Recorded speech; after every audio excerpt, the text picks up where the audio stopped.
இன்றே டவுன்லோட் செய்து உங்கள் ஃபேவரட் ஷோக்களை என்ஜாய் பண்ணுங்க.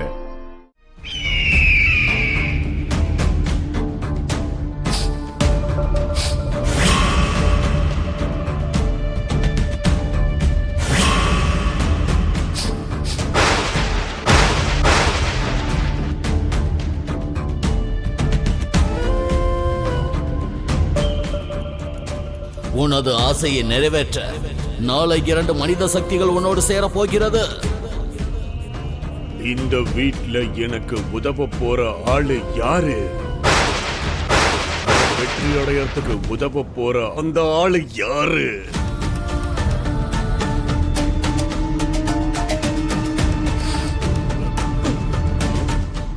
நீ எங்கும் செல்ல வேண்டிய அவசியம் இல்லை. அவர்களே உன்னை தேடி வருவார்கள். அவசரப்படக்கூடாதுன்னு சுவாமி சொல்லிருக்காரு. பொறுத்திருந்து பாப்போம்.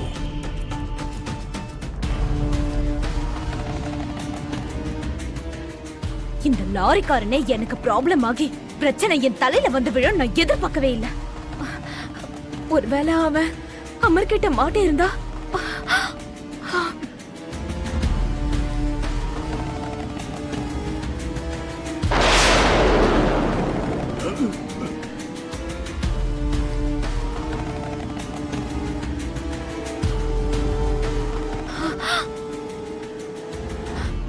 மந்திரவாதி இவனை எப்படி தேடி கண்டுபிடிக்கிறதுன்னு நினைச்சேன். இவனை இப்ப வந்துட்டான். இன்னைக்கு எப்படியாவது இவன்கிட்ட பேசி ஆகணும்.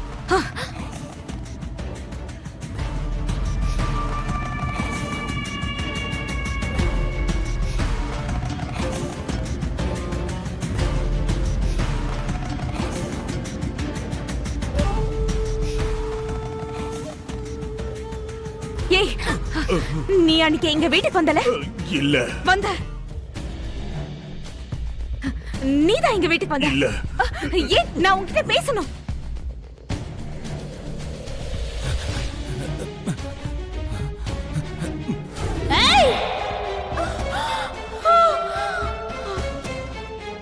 அப்போ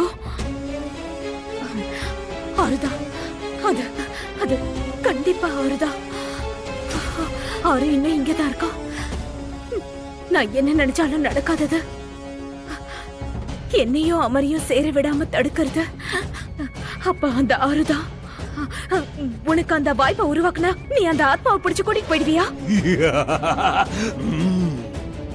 அந்த ஆத்மாவை பிடிச்சு இங்க இருந்து தூரமா எடுத்துக்கிட்டு போயிடுவேன். திரும்பவும் வாழ்க்கைக்குள்ள வராம பாத்துப்பேன். சரி, அதுக்கான சூழ்நிலைய நான் உருவாக்குறேன். நீ அத பிடிக்கிற வழிய பாரு. ஆனா எப்படி? அந்த ஆத்மா அந்த வீட்ல இருக்கிற வரைக்கும் அத ஒண்ணும் பண்ண முடியாது. சரி, அந்த ஆத்மாவை நான் வெளியே அனுப்புறேன். அப்போ நீ வந்து அந்த ஆத்மாவை பிடிச்சிட்டு போ. சரி, நீ இப்ப போ.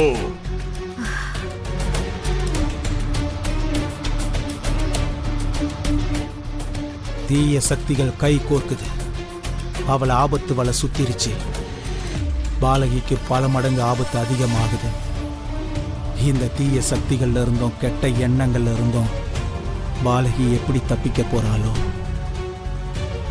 பாலகி, உன்னை எப்படி பாதுகாக்கிறதுன்னு எனக்கே தெரியலையே.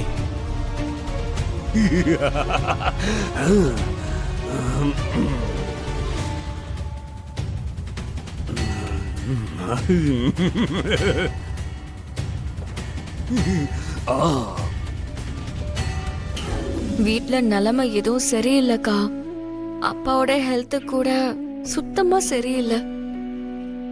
முதல்ல அப்பாவை நான் ஹாஸ்பிட்டல்ல அட்மிட் பண்ணி நல்ல ட்ரீட்மெண்ட்டை எடுக்க வைக்கணும்.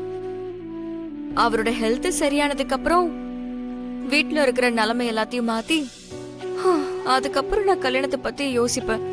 இந்த சின்ன வயசுல எவ்வளோ பொறுப்பு, கடமை உணர்ச்சி உனக்கு மிஸ் அம்மா. இந்த கடமையில இருந்தெல்லாம் எப்பவும் ஓடி போயிடலான்னு தோணலையா? நான் ஒரு உண்மை சொல்லட்டுமாக்கா? சொல்லு. எப்பவும் நான் அப்படி நினைச்சதே இல்லக்கா. எங்க அப்பாவுக்காக என்ன செஞ்சாலும் அது எல்லாமே ஒண்ணும் இல்லைன்னு தான் தோணுது. விட்டா இன்னும் செய்யணும்னு தோணும். எவ்வளோ கஷ்டங்கள் வந்தாலும் எங்க அப்பா கூட அவரோட பொறுப்புகள்ல இருந்து தப்பிக்காம போராடினாருக்கா. இப்போ இருக்கிறது என்னோட டர்ன். நான் அவரோட பொண்ணு தானே. அதுதானோ என்னமோ இந்த பிடிவாதம் எனக்கு அப்படியே பழகி போயிடுச்சு.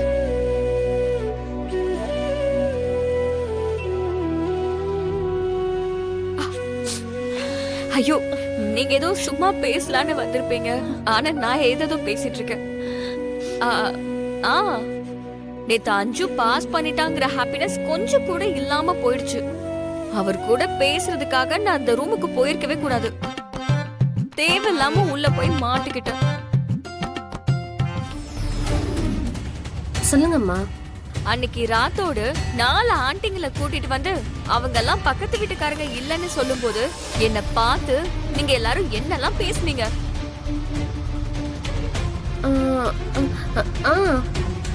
அந்த பக்கத்து வீட்டுக்காரங்க யாருன்னு வேற கேட்டீங்கல்ல? ஆமாமா. இதோ பக்கத்து வீட்டுக்காரங்க.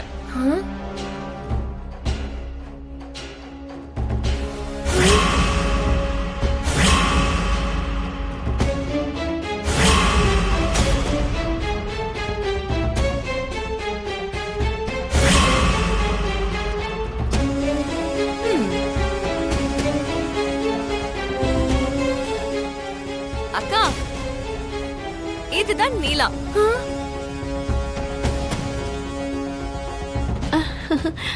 ஹலோ.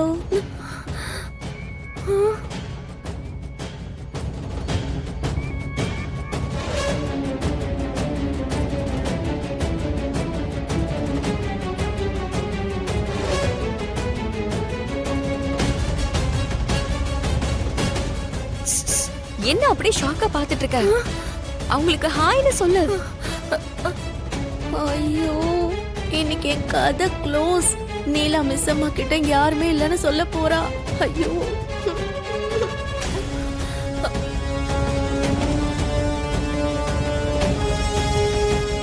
சொல்லுன்னு சொல்றல.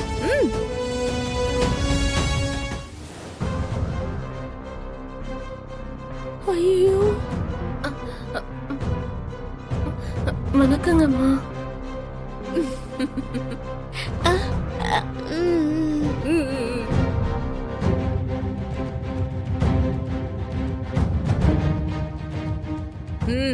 இன்னொரு தடவை யாராவது பக்கத்து வீட்டுக்கார அம்மாவை யாரும் பார்க்கல, நான் இன்ட்ரோடியூஸே பண்ணலன்னு சொன்னா நீதான் சாட்சியா வரணும்.